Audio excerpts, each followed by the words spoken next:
우리 이쁜 목소리로 시 한 편을 우리 함께 듣습니다. 네.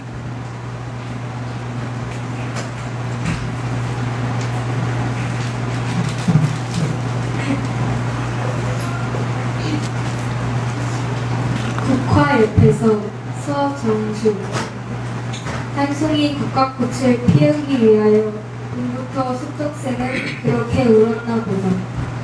한 송이 국화꽃을 피우기 위하여 철동한 먹구름 속에서 또 그렇게 울었나 보다.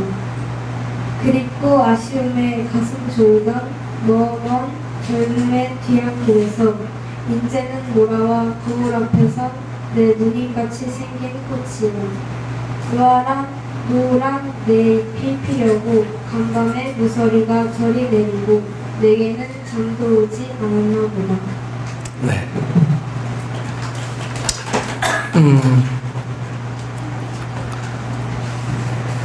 이 시를 주면서 이 시 아냐 그랬더니 모른대요. 네, 저희 중학교나 고등학교 때 이 국화 옆에서 이 시는 우리 가슴을 좀 먹먹하게 만들었던 그 시지요. 네. 아름다운 그 서정시입니다. 이 시에 여러분 감동을 하는 이유는 여기 한 송이 국화꽃에서 시간을 읽어내는 시인의 어떤 해안 때문입니다. 한 송이 국화꽃을 피우기 위해 이 국화꽃이 어떠한 대가를 치렀는지에 대한 그 시간을 읽어내는 시인의 관찰, 그 해안. 여러분, 시인은, 이 서정주 씨는 이 한 송이 국화꽃을 피우기 위해서 소쩍새가 울던 이 봄부터 천둥이 먹구름 속에서 울던 여름을 지나서 무서리가 내리는 가을까지 시간이 필요했음을 표현합니다. 한 송이 국화꽃은 결국 갑자기 피어난 것이 아니죠. 그 시간을 생각하면서 한 송이 국화꽃을 다시 보면 여러분 그 꽃은 기적이고 신비고 축복입니다. 한 송이 국화꽃은 참으로 이제 먼 길을 돌아 오래 걸려 우리 앞에 있는 것이죠. 이 시가 저희에게도 굉장히 의미가 있는 것은 저희 대학 다닐 때는 항상 그 독재 정권이 자리 잡아서 대학생들이 한창 데모를 하던 시기였어요. 공부하는 시간보다 데모를 하는 시간이 훨씬 더 많았던 게 저희 대학 생활이었죠. 그래서 이 서정주 씨 국화 옆에서가 그 당시에는 이 시를 읽지 못하게 만드는 금지시였어요. 그리고 금지곡도 많이 있었죠. 네. 그래서 숨어서 이 시를 읽고 숨어서 금지된 노래를 부르고 그러면서 이 밤에는 이 BTS 다니면서 아이들을 가르치기도 하고 했던 그런 시간들이 바로 이 국화꽃에서 이 시를 하면서 읽던 우리의 시절이었어요. 네. 그래서 이 우리나라에는 언제나 이 자유가 올까? 네. 자유지만 자유가 아닌 나라에서 살고 있는 그 시대의 암울함을 이 국화꽃에서라고 하는 이 시를 통해서 우리는 다시 한번 이 소망을 갖고 희망을 갖고 인내하자라고 하는 의미로 저희 젊은 시절을 그렇게 보낸 시간이 우리에게 있었습니다. 그래서 모름지기 이 감동적이고 귀한 이야기는 되게 좀 오래 걸린 이야기예요. 짧은 이야기는 그렇게 감동적이고 감동적인 게 별로 없어요. 순간적인 감동은 있지만 그 감동의 여운은 오래 가지 않는 거죠. 그래서 오래된 이야기들, 네, 오래된 그 어떤 이 삶 속에서 감동이 오고 거기서 오는 기쁨은 우리에게 아주 여운이 굉장히 오래 남는 거죠. 사람들은 왜 이 별자리를 생각할 때마다 동화 속 소년, 소녀 같은 감성을 우리가 가지게 될까요? 네. 그 이유는요, 그 별자리에 담긴 전설들이 아름답기 때문이기도 하지만, 그 별자리에 담겨 있는 스토리들, 이런 것들이 우리에게 들려오는 이야기의 아름다움도 있지만, 그 별빛이 우리 눈에 여러분 비춰지기까지, 눈에 들어오기까지 걸린 시간이 아득하기 때문이죠. 예. 뭐 예를 들어서 지금 보는 우리 북극성 있잖아요. 이 북쪽을 지칭하는 북극성의 빛은 무려 이 1000년 전에 이 북극성을 출발해서 우리 눈에 도착한 빛입니다. 그러니까 우리가 지금 북극성을 보고 저게 북극성이다라고 이렇게 보는 빛은 이미 1000년 전에 빛을 보낸 거예요. 네. 북극성이 지구로부터 1000광년 떨어져 있기 때문이라고 합니다. 네. 지금 보는 별빛이 1000년 전의 빛이라니. 네. 이게 얼마나 좀 가슴 설레는 그런 이야기입니까? 그래서 수많은 별들이요, 어쩌면 우리가 보는 이 별들이 지금은 없어진 별들일 수도 있어요. 네. 그래서 이 별빛이 오는 그 시간들, 그 아득함들, 이런 것 때문에 이 별들에 관해서 우리가 아름다움을 이야기할 수가 있어요. 반면에 즉석에서 이루어지는 것들은 별로 감동이 없습니다. 즉석에서 이루어지는 것들. 오래전에 제 은사이신 교수님을 찾아간 적이 있어요. 그런데 그 일정이 좀 너무 바빠서 선물을 좀 준비해서 좀 갔었어야 되는데 선물을 준비하지 못했어요. 그래서 그 근처에 구멍가게에 가서 이 조그만 선물을 하나 샀습니다. 음료를. 그런데 나중에 이제 들으면서 이렇게 보니까 유효기간이 보이는 거예요. 네. 유효기간이 이미 지난 음료를 드린 거예요, 제가. 네. 아직까지도 제 마음속에 이 음료를 드리면서 아주 미안한 마음이 있습니다.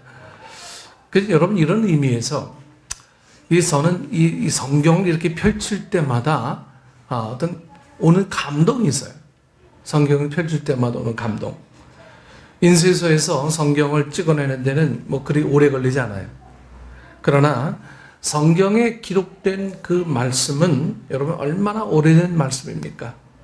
네, 성경에 기록된 말씀들. 하나님께서 아브라함에게 말씀하실 때는 지금부터 약 4000년 전이에요. 그 말씀이 입에서 입으로 전해지다가 어느 날 하나님의 영에 감동된 사람에 의해서 기록이 되고 그것이 수천 년 동안 전해져서 우리말로 번역되고 우리는 그 말씀을 읽고 이제 은혜를 받습니다. 네. 우리는 그 성경을 이 중국어 성경을 번역을 해서 우리나라 말로 번역이 됐기 때문에 중국에 관한 이런 기운들이 우리 성경에 우리말 성경에 보면 남아 있어요. 영어 성경에 보면 좀 뜻이 다른 내용들 가끔 있죠. 하지만 뭐 그거는 큰 문제는 아니죠. 어디서 그 말씀이 비롯되었느냐가 문제죠. 오늘이 대림절 두 번째 주일이면서 성소주일입니다. 네. 그래서 이 모든 말씀을 감사와 감격으로 우리가 좀 받아야 합니다. 여러분들 지금 성경을 좀 쓰고 계시죠? 성경을 쓰고 계실 때 그냥 옮겨 쓰는 정도의 수준이면 성경을 쓰는 데는 별로 감동이 없을 거예요. 그 말씀을 하나하나 이 하나님의 말씀으로 생각하면서 정성껏 옮겨 쓸 때 그것이 나의 성경이 되고 내 말씀이 되고 은혜가 된다라고 하는 거예요. 예. 여러분, 하나님께서 주시는 선물치고 싸구려 선물은 하나도 없다라고 하는 거예요. 예. 하나같이 소중하고 전부 다 귀한 게 이 하나님께서 주신 선물입니다. 오늘 본문 말씀에서 우리는 하나님께서 주시는 최고의 선물을 우리가 볼 수 있게 됩니다. 그동안 이 사가랴와 엘리사벳 이 부부를 통해서 태어난 요한의 이야기를 우리는 잘 알고 있습니다. 여러분, 요한은 그 후에 여러분 어떻게 되었을까요?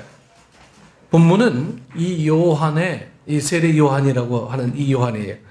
이 요한의 어린 시절을 보여주는 이 유일한 말씀입니다. 80절 말씀 다시 한번 읽어볼까요? 1장 80절 말씀 다시 한번 읽어봅니다.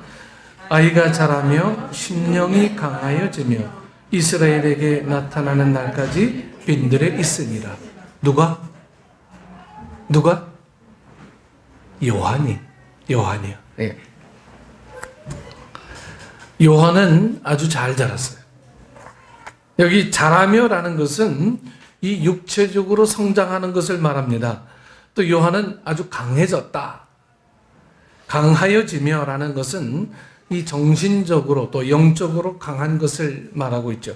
이 단어는 여러분 사람의 내면이 강건한 것을 말할 때 많이 사용됩니다. 예. 사람의 내면이 강할 때 강하다. 좀 세네. 뭐 요즘에 센 여자 뭐 이렇게 얘기하는데 그런 거예요. 뭐 느낌이 주는 의미의 센 것. 예를 들어서 이제 에베소서 3장 16절에서 그의 영광의 풍성함을 따라 그의 성령으로 말미암아 너희 속사람을 능력으로 강건하게 하시오며 이렇게 사용됐죠. 요한은 이 육체적으로 영적으로 아주 강건한 사람이었어요. 다시 말해서 한마디로 우리가 요즘 쓰는 말로 카리스마 있는 사람이다 이런 표현이 가능하죠. 네. 육체적으로 정신적으로 강건한 사람이었어요. 그런데 본문은 요한이 어디에 있었다고 기록하고 있습니까? 빈들에. 그가 언제부터 빈들에 있었는지는 알 수가 없어요. 그냥 요한은 빈들에 있었어요.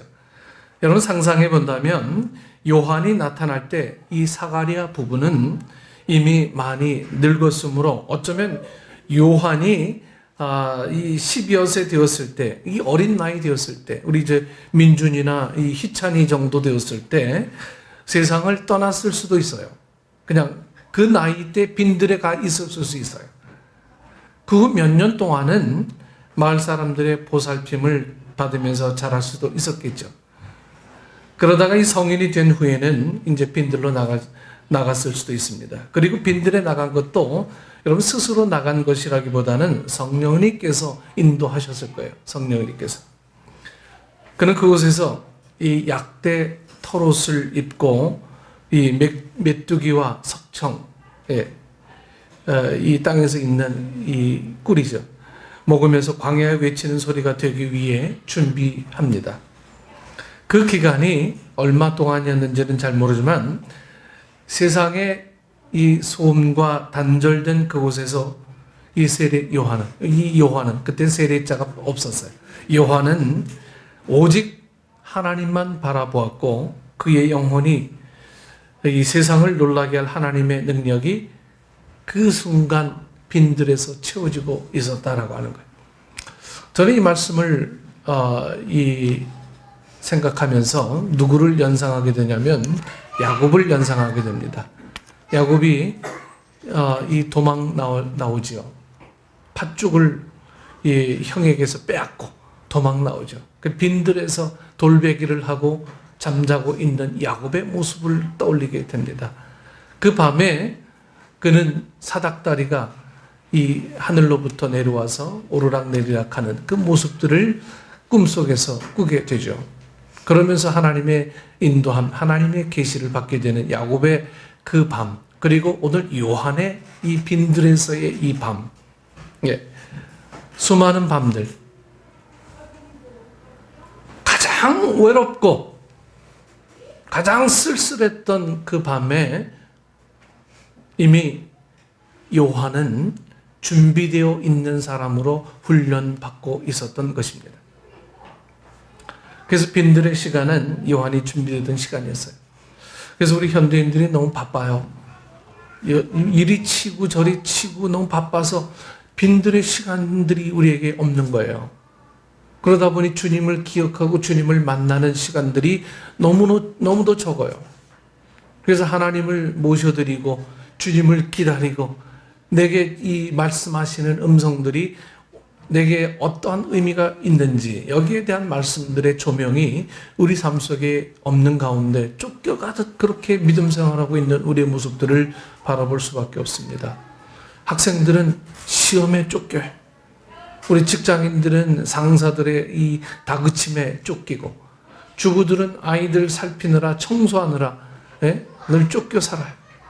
그러다 보니까 정말 주님과 만나고 있는 이 빈들의 시간들이 우리에게 정말 너무 소중한데 그런 시간들이 없다 보니까 주일 말씀에 오직 목숨 거는 거예요.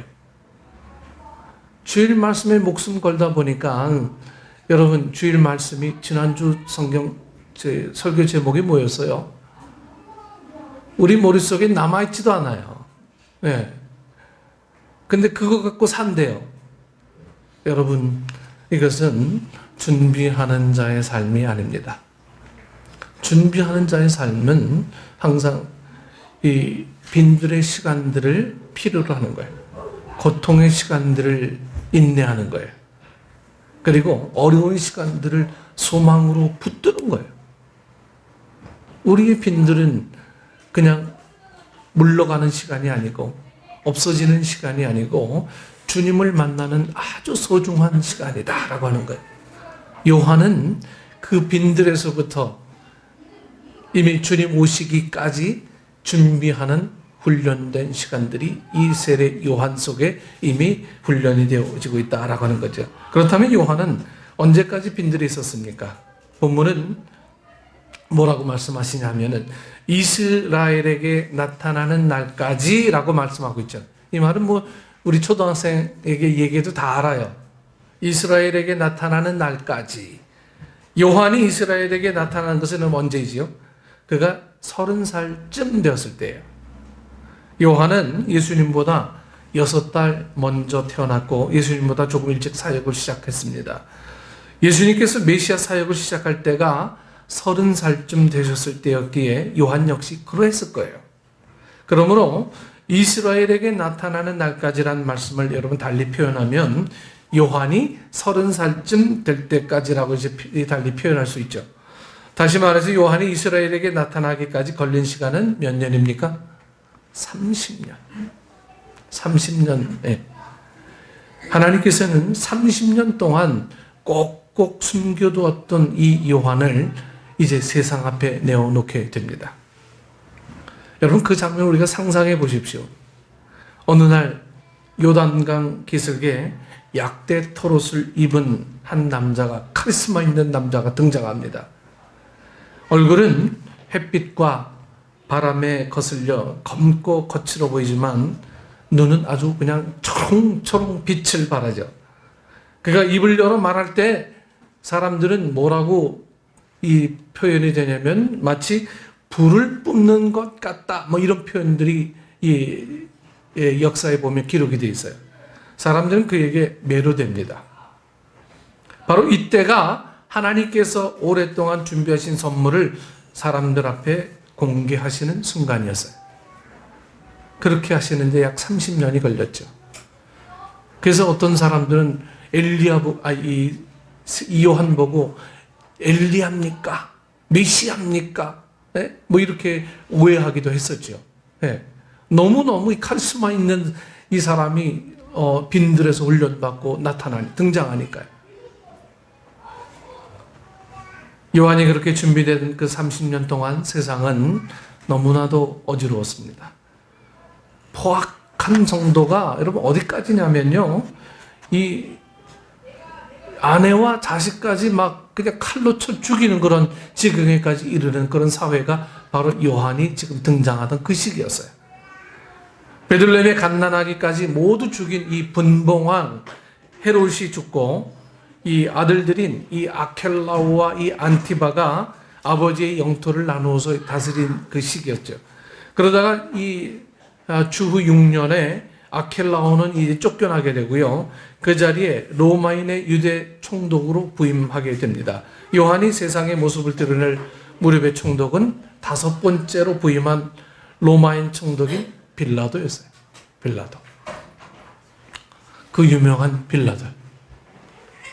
또 주후 18년부터 대제사장 안나스가 물러나고 사위인 가야바가 대제사장이 되어 있었습니다. 이 30여 년 동안 로마는 여전히 힘으로 세상을 아주 짓눌렀고요.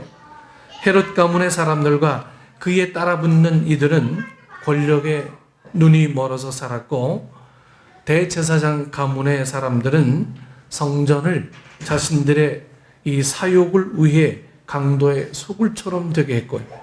한쪽에서는 이 현실의 부귀 영화가 전부라고 주장하면서 이 제사장 가문과 연결해서 출세하려던 사두개인들, 그리고 다른 한쪽에서는 그런 타락한 세상과 어울리지 않겠다고 하면서도 교만하고 돈을 사랑하던 율법주의자들인 바리새인들이 그들 가운데 있었습니다.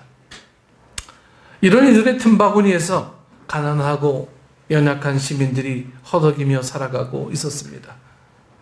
세상은 소란했고 희망은 없었어요.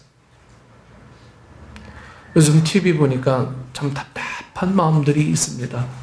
1년 예산을 심의하는데 한 건당 3분? 예?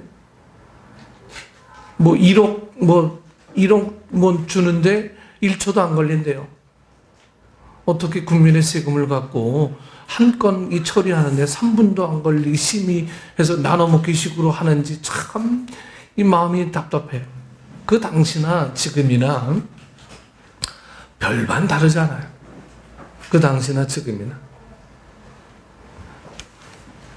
여러분, 그러나 우리에게는요, 주님이 예비하신 이 요한이 그들에게 있었어요. 이 세상 한쪽 구석에 아무도 주목하지 않는 빈들에서 아무도 모르게 소리 없이 하나님의 선물인 요한이 준비되고 있었습니다. 요한은 그렇게 준비된 선물이었습니다. 그렇게. 그러나 엄밀하게 말하면 요한이 준비되는 데 걸린 시간은 30년 이상이었죠. 나타나는 데는 순간이었지만 준비돼서 나타나기까지 30년의 시간이 필요했어요. 왜냐하면 광야에 외치는 자의 소리가 있을 것이라고 이 예언한 선지자 이사야는 요한이 태어나기 약 700여 년 전의 인물이기 때문입니다. 이사야 때부터 따진다면 요한은 언제부터 준비된 사람이? 700년 전부터 준비된 선물이었던 셈입니다. 여러분, 얼마나 놀라운 이 선물입니까? 이미 이사야 때부터 예언된 인물이 이 세례 요한이었어요. 예수님 그 이전부터 이미 창세기 때부터 이제 예언된 분이지만, 그런데 여러분, 우리에게 주어진 하나님의 선물이 여러분 요한이 전부였을까요? 그렇지 않아요. 요한은 하나님께서 주시려는 참된 선물의 맛보기에 불과했습니다. 진짜 선물은 따로 있었어요. 하나님께서 주시는 참된 선물이 여러분 무엇입니까?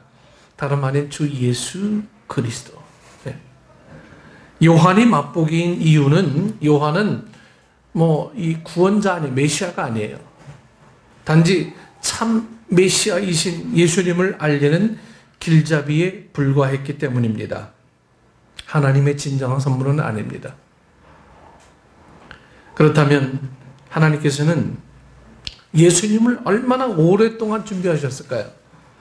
예수님은 아담과 하와가 이 선악을 알게 하는 나무 열매를 따먹고 죄를 지은 그때부터, 그 죄 때문에 인간에게 말할 수 없는 고통과 죽음이 따라오게 된 그때부터 준비되셨다라고 성경은 오늘 우리에게 말씀하고 있죠. 흔히 구약 성경에서 예수님에 대한 최초의 이 예언은 창세기 3장 15절이라고들 말합니다. 내가 너로 여자와 원수가 되게 하고 내 후손도 여자의 후손과 원수가 되게 하리니 여자의 후손은 네 머리를 상하게 할 것이요 너는 그의 발꿈치를 상하게 할 것이니라 하시고, 여기 이 여자의 후손, 즉 여자가 낳은 후손은 예수님을 가리키는 표현이죠.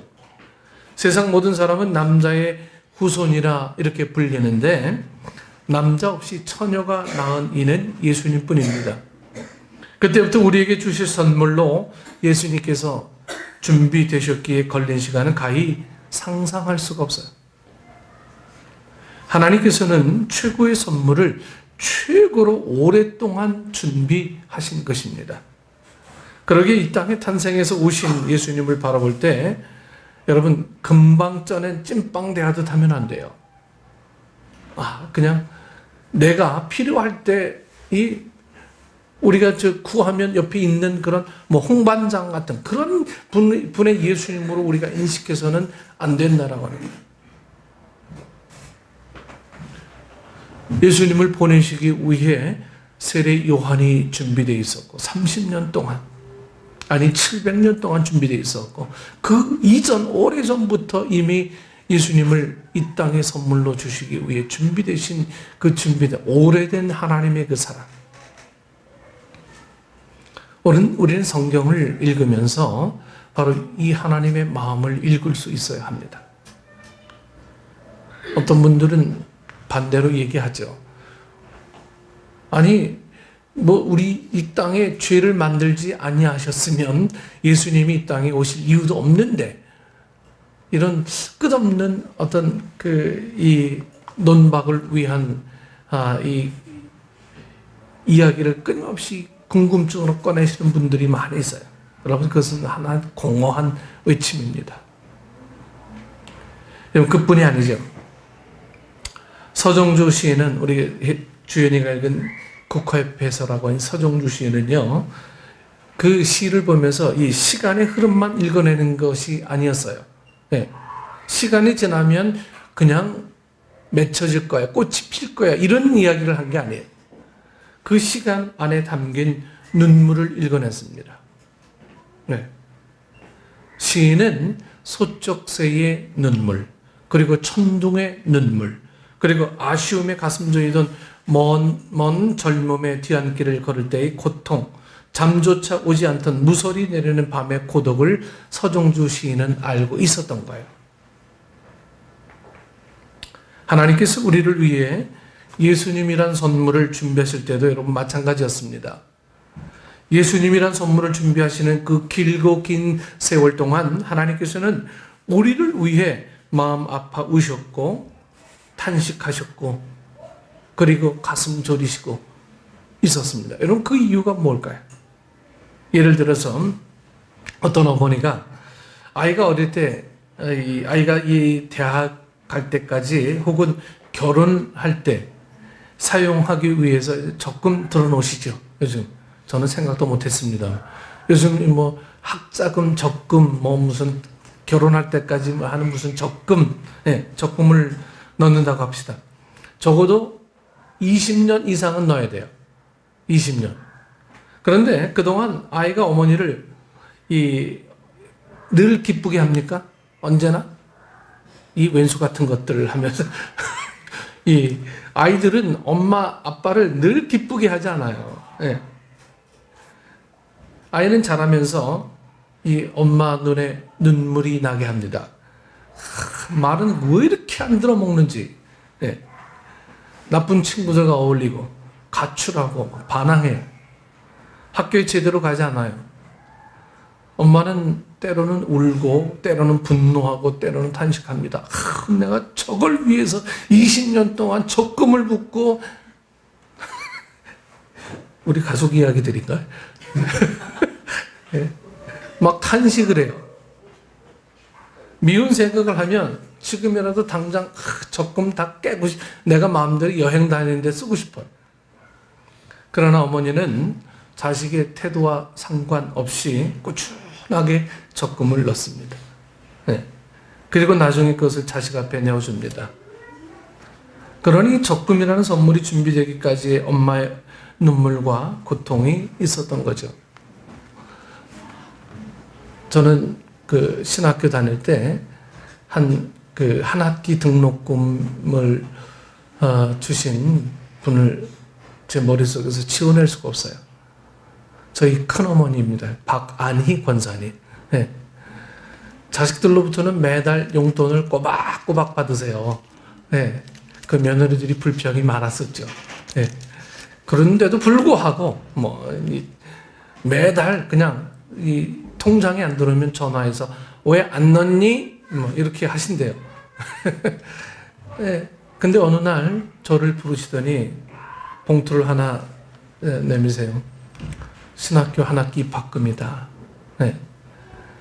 그렇게 그냥 악착같이 이 며느리들에게서 받은 용돈을 갖고 저에게 이 한 학기 등록금을 주셔서요. 제 평생 가슴에 그 등록금이, 여러분, 등록금이겠습니까? 네? 눈물이고, 네? 준비된 사람의 어떤 그 땀이고, 네? 헌신, 이런 걸 봤죠. 이건 마찬가지입니다. 우리 부모들이 다 우리 자식을 위해서 그렇게 선물이 준비되기까지는 엄마의 또 이 아빠의 눈물과 고통이 있었던 거예요. 하나님께서 예수님을 준비하는 과정들은 그러했습니다. 그 긴 세월 동안 우리는 하나님께 반항했어요. 가출하는 아이처럼 이 하나님 아버지의 집을 떠나서 불신앙했습니다. 바람 피우는 사람처럼 이 우상 숭배에 빠지기도 했고요. 하나님의 마음을 너무도 아프게 해드렸습니다. 이스라엘 백성만 그러했던 것이 아니고 우리도 그러했어요. 인류 역사 자체가 여러분 하나님 마음을 아프게 해드린 역사가 바로 우리 인류의 역사예요. 그런데 그 길고 긴 세월 동안 하나님께서는 범죄한 인간에 대해서 분노하고 탄식하고 눈물을 흘리시면서도 이 예수님이란 선물을 꾸준하게 준비하셨어요. 바꾸지 않으셨어요. 이 명령을 그렇게 듣지 않아? 이 괘씸한 것들, 내가 너희에 대한 구원의 계획을 이젠 철회해야겠다. 이렇게 맘먹지 않으시고 계속 우리에게 선지자를 보내주시고 회개해라. 바로 서라. 하나님 앞에 온전히 바로 서라. 계속 말씀하시는 그 준비된 이 선지자들을 보내시면서 우리를 돌아오게 만드시는 하나님의 인내를 성경은 오늘 우리에게 보여줍니다. 근데도 사람은요, 잘 듣질 않았어요. 오신 예수님조차 그들은 십자가에 달리시기까지 그들은 예수님 또한 죽게 만들죠. 인간들의 못된 삶을 보셨지만 중간에 구원의 계획을 결코 취소하지 않으셨어요. 그게 하나님의 사랑이고 하나님의 집념이었습니다. 예수님을 우리에게 보내서 하나님의 나라를 이루시려는 이 하나님의 열심에 대해서 이사야 9장 6절 7절은 다음과 같이 이렇게 기록합니다. 이는 한 아기가 우리에게 낳고 한 아들을 우리에게 주신 바 되었는데 그의 어깨에는 정사를 메었고 그의 이름은 기묘자라 모사라 전능하신 하나님이라 영존하시는 아버지라 평강의 왕이라 할 것임이라. 그 정사와 평강의 더함이 무궁하며 또 다윗의 왕자와 그의 나라에 군림하여 그 나라를 굳게 세우고 지금 이후로 영원히 정의와 공의로 그것을 보존하실 것이라. 만군의 여호와의 열심히 이를 이루시리라. 그리하여 최고의 선물인 예수님께서 이 땅에 탄생하셨습니다. 사랑하는 식구 여러분, 예수님은 최고의 선물임을 믿습니다. 네, 여러분 그냥 아이들에게 무슨 선물 줄까 고민하다가 게임기 하나 하고 치우지 이 정도 수준이 아니고요. 주님께서는 온갖 우리의 악행을 보시고 정말 우리가 이제 참지 못할 만한 그런 수준에까지 이르렀음에도 불구하고 하나님은 그 구원의 계획을 취소하지 않으시고 우리에게 보내주셨던 그 선물을 우리가 이제 받게 되는 거예요. 여러분, 이것이 우리에게 선물이 아니면 여러분 뭐가 선물이겠습니까? 세상의 모든 선물 중에서 가장 오래된 선물입니다. 세상의 모든 선물 중에서 가장 값진 사랑의 선물이에요. 아들을 내어주신 선물은 어느 누구도 없어요. 더구나 예수님은 영원하십니다. 세상의 선물은 낡아서 버려야 할 때가 있지만 예수님과 그 안에 있는 생명은 여러분 영원합니다. 오늘은 대림절 두 번째 주일이며 동시에 성서주일입니다. 이 성경을 주신 목적은 이 선물이신 예수님을 알려주기 위함이에요. 예수님을 알려주기 위함이지 어느 한 부분 은혜스러운 말씀들을 우리 머릿속에 기억하고자 함이 아니에요. 구약 성경의 주제는 예수님께서 오실 것이라는 약속의 말씀이고 신약 성경의 주제는 예수님께서 오셨으니 감사와 기쁨의 선물을 받으라는 것 아닙니까? 근데 우린 예수님이 주인공이 된 이 선물인 성경을 우리가 외면하고 다른 선물만 기대하고 있다면 진정 우리는 주님을 기다리는 사람인지 아니면 주님을 통해서 다른 뭔가를 기다리는 사람인지 우리의 모습을 좀 적나라하게 들어볼 필요가 있습니다. 성경의 주제는 예수님께서 오셨으니 감사와 기쁨의 선물을 받으라는 거예요. 여러분, 예수님을 받는 사람, 즉 영접하여 구주로 믿는 사람은 누구나 하나님의 자녀가 됩니다. 여러분, 이게 예수님의 선물이에요. 요한복음 1장 12절 여러분 머릿속에 알고 계시죠? 우리 알고 계신 대로 한번 우리 외워보십시다. 영접하는 자, 곧 그 이름을 믿는 자들에게는 하나님의 자녀가 되는 권세를 주셨으니. 네. 이제 우리가 할 일은 예수님을 감사하게 받는 일이에요. 네. 감사하게 받는 것. 근데 감사하게 받는데 내 생활이 너무 바빠. 내가 너무 힘들어. 내 생활이 너무 고달퍼. 우리가 이게 감사하게 받는 것보다 늘 앞서다 보니까 예수님을 기억하지 않는 존재가 자꾸 되어버리고 맙니다. 여러분, 이 요한이 준비되어 있는 30년의 기간이 짧은 세월은 아니라고 봅니다. 하지만 주님께서 준비된 그 시간들, 빈들에서의 약대 토록과 석청을 먹고 메뚜기를 먹고 자랐던 그 시기가 세례 요한이라고 하는 걸쭉한 카리스마 있는 그 한 남성을 우리에게 보내주신 선물을 우리에게 주셨듯이 오늘 우리도 지금 고난의 시간들이 우리 각자의 삶에 다 있어요. 교회적으로는 이제 우리 교회가 앞으로 나아가야 될 어떤 이 전환점에 우리가 좀 서 있습니다. 하나님 어디로 인도하시겠습니까? 라고 하는 질문을 저는 이 올 한 해 계속 기도 드리지 않을 수가 없었어요. 그래서 2019년 이 한 해는 하나님 우리의 삶을 인도해 주옵소서. 주님 앞에 좀 때를 쓸 작정입니다. 네. 이제 우리 이곳에서 벌써 6년이라는 시간을 보냈어요. 이 시간들은 우리에게 빈들의 시간이다. 저는 그렇게 말씀드리고 싶습니다. 이 빈들의 시간 동안 우리가 준비되어지지 않는 상태로 그냥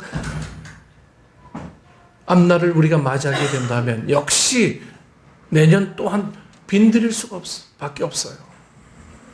이제 준비되어지는 삶을 살아야 됩니다.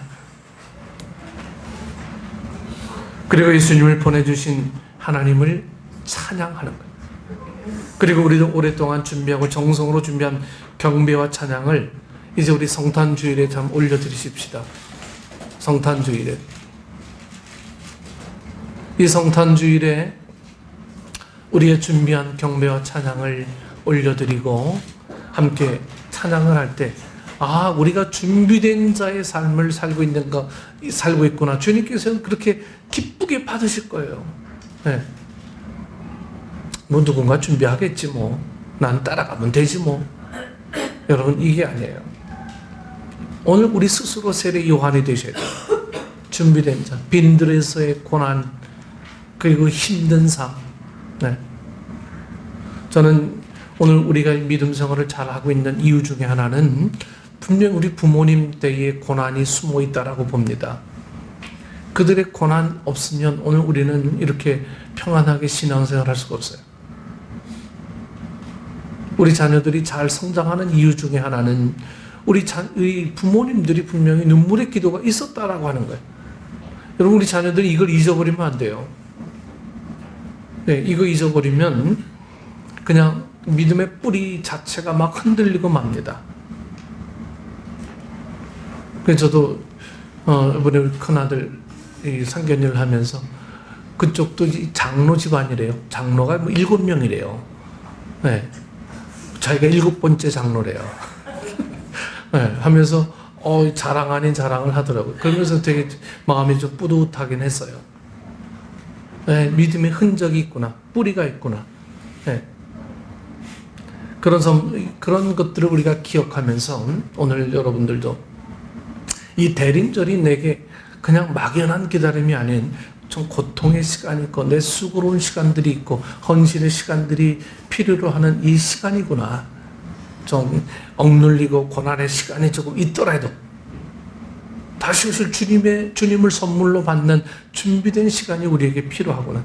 이런 것들이 우리에게 고백이 되어질 때 성탄절은 여러분 이 세상 누구보다도 아름다운 그 성탄절을 우리가 보낼 수 있게 될 줄 믿습니다.